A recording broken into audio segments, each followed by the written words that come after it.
Raging Gale by James Ryan. Read by the author. Part the 115th. Hope in the Melee. The commotion in the common room of the Blue Dolphin turned to riot around Hope. Unlike the boardings the Gale carried out against her prizes, the action in the inn was without the benefit of having allies.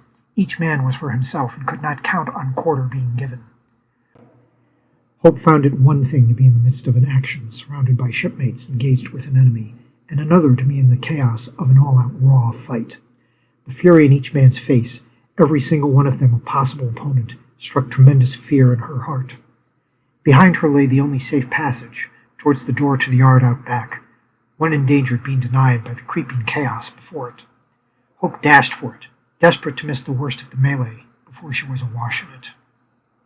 She took a sidestep to the left in her flight, avoiding two men falling together to the floor, one grappling the other's neck. She corrected course to avoid a club swinging in the hand of a privateer pursuing a foe, then ducked in time to avoid a tankard traveling through the air. By the time she straightened up, she had made her way to the door and was... The blow to the back of her head was glancing, yet enough to make Hope see a bright flash and lose her balance. She fell through the door out of the fight. Pure raw fear forced her up and to her knees. Rising too fast from the fall made her dizzy, though, and she took a few steps away from the action before she got to the bathing tub.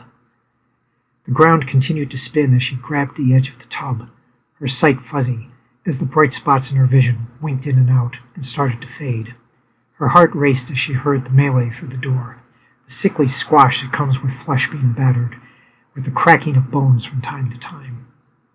Even seeing this many fights, Hope still could not find the fortitude to face a conflict head-on without being seized by... There was less than a second between realizing that she was not alone in the yard and when she felt a pair of hands clamp down on her shoulders. Instinct drew her arms to her side, allowing the hands to move further on, pinning her shoulders back as the intruder moved in closer, grasping her and holding her in the way a spider would grasp its wrapped prey. "Don't make a sound now," Hope heard in her ear. "You do that now how you spilt like a beam on a wedge." Hope tried to turn her head, see whose voice was going into her ears softly.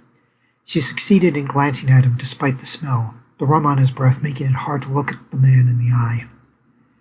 "Finally now," said Andrews. "I had you now alone, just the two of us." Thank you for taking this moment with me.